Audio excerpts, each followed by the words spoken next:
My wife betrayed me by secretly selling our family home for $350, $0 to her sister while we were fighting over a $200, $0 inheritance. Now she's suing me for half the profits after I discovered the deception. It started with a gut feeling I couldn't shake, but I never imagined I'd stumble upon something so outright and brutal.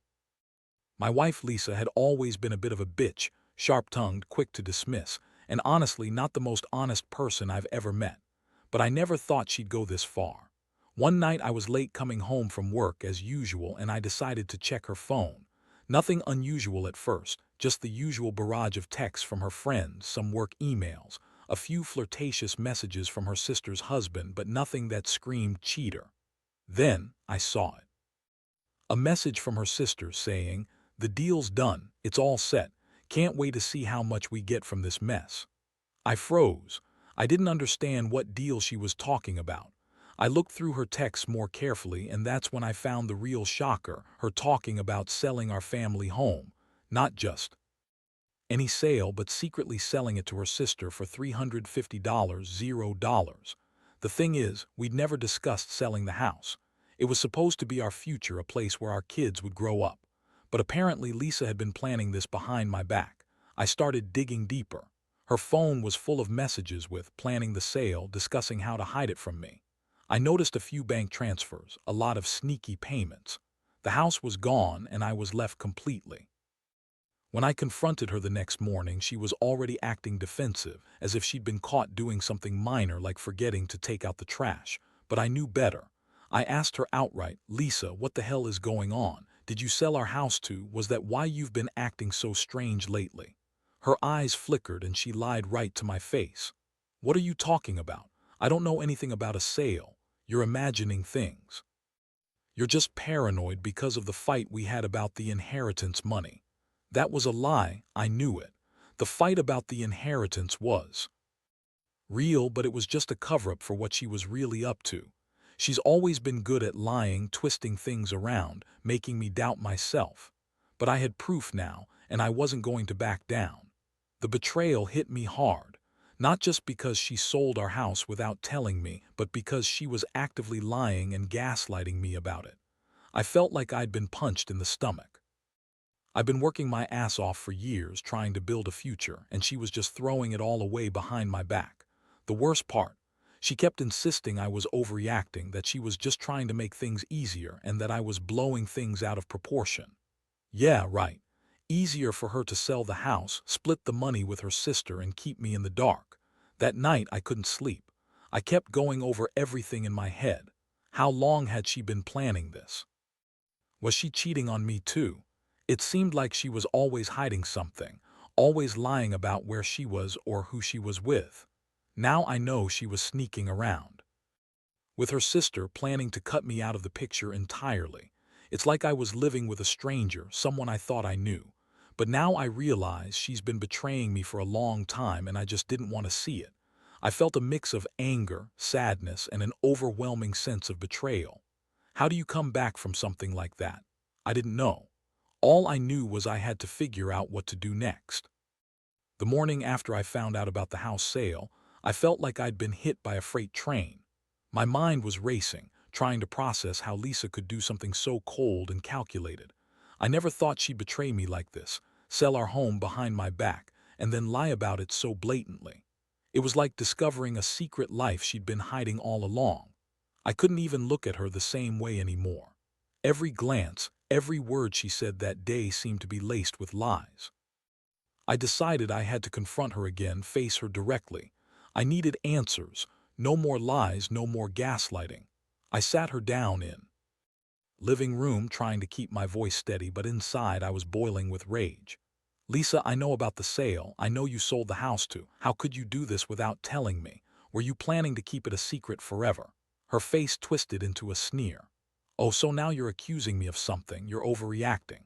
It was just a house and I did what I had to do. You're always so paranoid about money. Maybe if you weren't so obsessed with your stupid inheritance, we wouldn't be in this mess." That was her favorite line, blame me for everything. She's always been good at twisting things around, making herself look like the victim. But I saw through her this time. I told her, "You lied to me, Lisa. You sold the house and you didn't tell me because you knew I'd be furious. That was our home, our future. How could you just do that? And how much money did you make off this? Tell me the truth."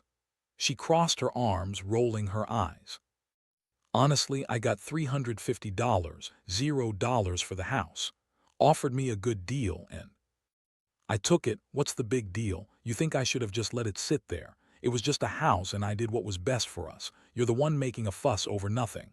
That answer hit me like a punch. She was proud of herself, like she'd achieved some kind of victory. I couldn't believe her audacity. I felt a surge of anger mixed with heartbreak. How could she be so selfish, so dishonest? I realized then that I couldn't trust her anymore. She'd been lying to me about everything, and the more I thought about it, the more I saw how much she'd been manipulating me for her own gain. I started to question everything. Were there other secrets I didn't know about? Was she cheating on me too? The thought made my stomach turn. It was like I was living with someone I didn't even recognize anymore. All I wanted was to make her see how much she'd hurt me, but she just kept denying, twisting, and minimizing what she'd done. I felt helpless, betrayed, and furious. I knew I had to think carefully about what to do next, but inside I was already planning my revenge. That night I stayed up late, going through our bank accounts, texts, emails. I was trying to find out if she'd been sneaking around with anyone else, or if there was more she hadn't told me. I discovered she'd been having secret meetings with her sister, planning the sale and splitting the profits. I also found out she'd been secretly withdrawing money from our joint account, claiming it was for family emergencies, when it was clear she was planning to hide her assets. The more I uncovered, the more I realized how deep her deception went. It wasn't just about the house anymore. It was about trust, about the foundation of our marriage crumbling beneath my feet. I felt like a fool for ever trusting her. I thought about all the nights I worked late, all the times I thought she was just being difficult or bitchy, never realizing she was actively scheming behind my back. I felt a mix of intense sadness and burning anger. How could she do this? How could she betray me so completely? I knew I had to come up with a plan. I wasn't going to let her walk all over me. She thought she'd won, that she'd gotten away with everything, but I was determined to fight back. I just didn't know what that meant yet. All I knew was that my world had been turned upside down, and I wasn't going to let her get away with it without a fight. I had to figure out my next move, and fast. After spending the entire next day poring over every piece of evidence I could find, bank statements, texts, emails, I realized I was dealing with someone who was far more manipulative than I'd ever given her credit for. Lisa wasn't just a bitchy wife. She was a con artist in her own right. She planned this sale for weeks, maybe months, secretly lining her pockets while I was clueless about the chaos she was creating behind my back. The betrayal cut deep. I kept asking myself how I missed all the signs, how I didn't see her true colors sooner. By evening, I was furious and hurt, but I knew I had to stay calm and think about my next steps. I couldn't just confront her again without a plan. I needed legal advice, proof, and a way to turn her own game against her. I contacted a lawyer the very next morning, explaining everything: how she sold the house secretly, how she was lying about the money, and how she was trying to gaslight me into thinking I was overreacting. The lawyer listened patiently, then told me I had a strong case for fraud and breach of trust. In the meantime, I decided to dig even deeper into her financials. I hired a private investigator to look into her recent activities, just to cover all bases. Turns out, she'd been funneling money into a secret account she'd opened under a fake name, possibly planning to run away or hide assets if things got ugly. The investigator also found out she'd been meeting with her sister in private, discussing how to split the profits from the sale and hide the truth from me. My stomach sank. This wasn't just about the house anymore. It was about her entire scheme to screw me over. That night, I sat in the dark, feeling numb but also strangely determined. I couldn't let her get away with this. I thought about everything we'd been through, our wedding, the kids, the future I'd envisioned. All of it was crumbling because of her greed and dishonesty. I knew I had to act fast if I wanted to protect myself legally and financially. I decided I'd file for divorce, ask for the house's sale profits, and seek damages for her deception. The next day, I sat her down again, this time with my lawyer's advice on what to say and how to approach the conversation.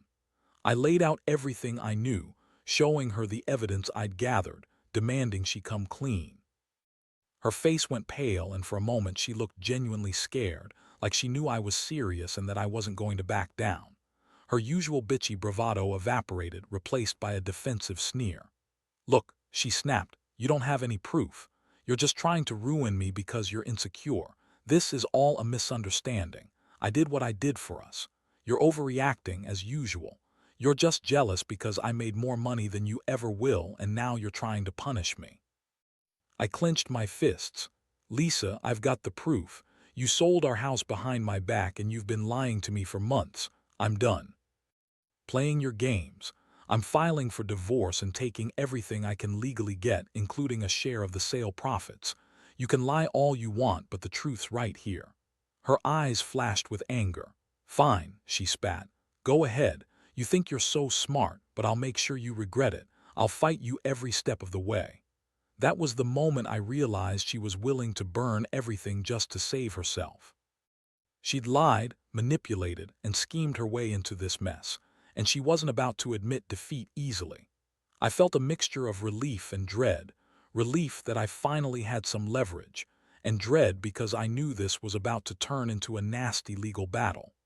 I also knew I had to prepare myself emotionally for what was coming, because I wasn't just fighting for the house or money anymore. I was fighting for my dignity and my sanity. As I left her standing there, furious and defiant, I couldn't help but think about how I'd let her get away with so much for so long, but no more. I was done being the naive husband. From this point on, I was going to fight for what was rightfully mine and make her pay for the betrayal she'd inflicted. It was time for revenge, in whatever form that might take. The legal process moved faster than I expected. I had my lawyer draw up the paperwork for divorce, demanding a full accounting of the house sale and a claim for my share of the profits. I knew Lisa would fight it tooth and nail, but I was prepared. Her lies were starting to unravel, and I had enough evidence now to back up my claims. Still, I underestimated how far she was willing to go to save herself. She wasn't just angry, she was desperate. A few days after I filed, Lisa's attitude shifted from defiance to outright hostility. She started throwing accusations at me, claiming I was trying to ruin her, that I was jealous of her success, and that I was just mad because she'd made more money than I ever could. She kept insisting that the house sale was just a business decision, that I had no right to interfere, and that I was overreacting because I was insecure about losing control. Her words felt like knives, but I knew better now. I knew her game. Then things got even more intense. One morning I received a call from a lawyer representing Lisa's sister. Turns out, was trying to claim her share of the sale profits, arguing that she was the rightful buyer and that Lisa had the authority to sell the house. The lawyer said was threatening to sue me for half the profits, claiming I was trying to block her from her inheritance. I was stunned. This was a new level of manipulation.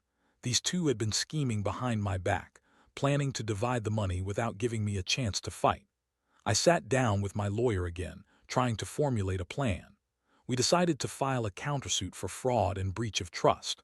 I also demanded full disclosure of all financial transactions related to the sale and the secret accounts Lisa had opened. I knew I was fighting an uphill battle, but I wasn't going down without a fight. My wife's lies had gone too far, and I was determined to hold her accountable. Meanwhile, Lisa's behavior grew more aggressive. She started showing up at my workplace, shouting and accusing me of trying to ruin her reputation, claiming I was jealous and possessive. I couldn't believe she had the nerve. I'd always been the one working hard, trying to provide for our family, and now I was the villain in her twisted story. The worst part was, she was spreading rumors about me to her friends and family, trying to turn everyone against me. I felt like I was living in a nightmare, with everyone around me doubting my motives. One night I found her sneaking around the house with her phone, typing furiously. I snuck up behind her and grabbed her arm. "Who are you texting at this hour?" I demanded. She jerked away and tried to lie, but I grabbed her phone and saw a message thread with. They were planning to get rid of any evidence that could incriminate her, talking about covering their tracks and making sure he doesn't find out the truth. That was the moment I realized how deep her deception went. She wasn't just a cheat, she was a criminal. I felt a mix of disgust and rage. How could she be so reckless? So selfish. I had been nothing but loyal, and she was out there scheming, lying, and cheating. I knew I couldn't trust her anymore. I also knew I had to document everything, her threats, her lies, her manipulations. This wasn't just about money anymore, it was about justice. The emotional toll was enormous. I'd always thought I was a good husband, the kind of guy who worked hard, paid the bills, and loved his family. Now I saw her for what she truly was, a manipulative, selfish woman who'd betray her own family for a quick buck. I felt betrayed, angry, and exhausted, but I also felt a strange sense of clarity. I realized I had to stand my ground no matter what. I couldn't let her ruin me, not without a fight. I was done being the victim. From here on, I would fight for my rights, for my dignity, and for the truth. The legal battles dragged on longer than I expected, and every day felt like a new assault on my sanity. Lisa's lawyers tried every trick in the book, filing motions to delay, claiming I was harassing her, and trying to dismiss the evidence I had gathered. Meanwhile, I was pouring every penny I had into the case, hearing private investigators, forensic accountants, and expert witnesses to prove her deceit. It was exhausting, but I refused to back down. I knew she was counting on me to give up, to let her manipulate the system and walk away with whatever she wanted. One particular day, I received a court subpoena requiring Lisa to produce all financial records related to the sale of the house, including bank statements, transfer receipts, and her secret account details. I couldn't help but feel a small sense of victory. This was the first step in exposing her lies publicly, and I was determined to see it through. As I waited for her response, I kept replaying everything in my head: the theft of our home, her lies, her manipulations, and I realized how much I'd been for years. Then, out of nowhere, Lisa's sister unexpectedly showed up at my house. I was caught off guard. She looked nervous but determined. She sat down with me and admitted that Lisa had sold the house without telling her, that she'd been pressured into going along with it because Lisa promised her a cut of the profits. Claimed she didn't know the full extent of Lisa's plans but now realized how badly she'd been used. She apologized, saying she'd been manipulated too. I could see the genuine remorse in her eyes, and honestly, it made me think maybe not everyone in this mess was a villain. That moment was a turning point. I decided to meet with separately, to try and get her on my side. I explained everything I knew, showed her the evidence, and asked if she was willing to testify about Lisa's scheming. She hesitated but ultimately agreed. She said she wanted to do the right thing and help me expose her sister's lies. It was a small victory, but it gave me hope that I wasn't fighting this battle alone anymore.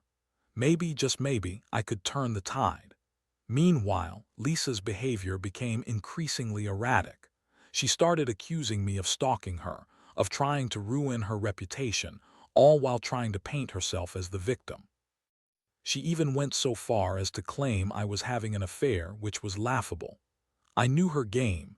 She was trying to distract me, to make me look like the bad guy so she could get away with everything. I refused to fall for it. I had proof of her scheming, her lies, her secret accounts, and her illegal sale of the house. I was preparing to take it all to court. The emotional toll was mounting. I felt betrayed, humiliated, and exhausted. I'd always believed in honesty, in loyalty, in family. Now I saw her for what she truly was: a manipulative, selfish woman willing to destroy everything for a quick profit. But amid all the chaos, I learned something important. I was stronger than I thought. I'd been pushed to my limits, but I refused to let her win. I was determined to fight for what was rightfully mine, even if it meant losing everything in the process. Looking back, I realize how much this experience has changed me. I used to think that marriage was about trust and loyalty, but now I see it's also about standing up for yourself when that trust is broken. I'm not sure what the future holds, but I do know I won't be part of her lies anymore. I've learned that sometimes the only way to reclaim your life is to confront the darkness head-on. And that's exactly what I'm doing. The courtroom was a battlefield I never wanted to be in, but I knew it was necessary.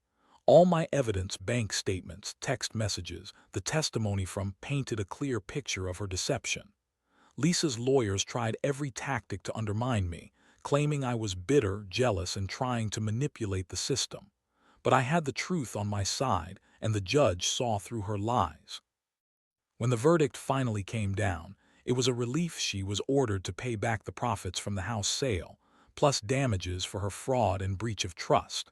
The aftermath was a whirlwind. I filed for divorce, and while Lisa fought hard to keep some semblance of control, the court made it clear that her scheming didn't hold up legally. I got custody of the kids, and I was determined to rebuild what she tried to destroy. The money she made from the sale was confiscated and split according to the court's ruling, which felt like a small victory in the face of everything. Living through this has been brutal, but it's also been a wake-up call. I've learned that trust can be shattered in an instant, and that sometimes the people closest to you are capable of the deepest betrayals. I've become more cautious, more aware of the signs of manipulation, and above all, more committed to protecting myself and my children from future harm. Looking back, I realize how much I underestimated Lisa's capacity for betrayal. I thought I knew her, thought we had a solid foundation, but her greed and dishonesty proved otherwise. I've come to accept that sometimes love isn't enough to keep a marriage afloat when one partner is willing to lie and cheat their way to what they want. The pain of betrayal is deep, but I've also discovered my resilience. I'm grateful for the lessons learned, even if they came at a heavy cost. Now, I focus on rebuilding my life, on giving my kids stability and security, and on making sure I never let anyone manipulate me like that again. I've learned to trust my instincts more, to listen to that little voice that warns me when something's off. Most importantly, I've learned that standing up for myself, no matter how hard it gets, is the only way to reclaim my dignity. Lisa's betrayal may have broken part of me, but it also made me stronger, and for that I am thankful.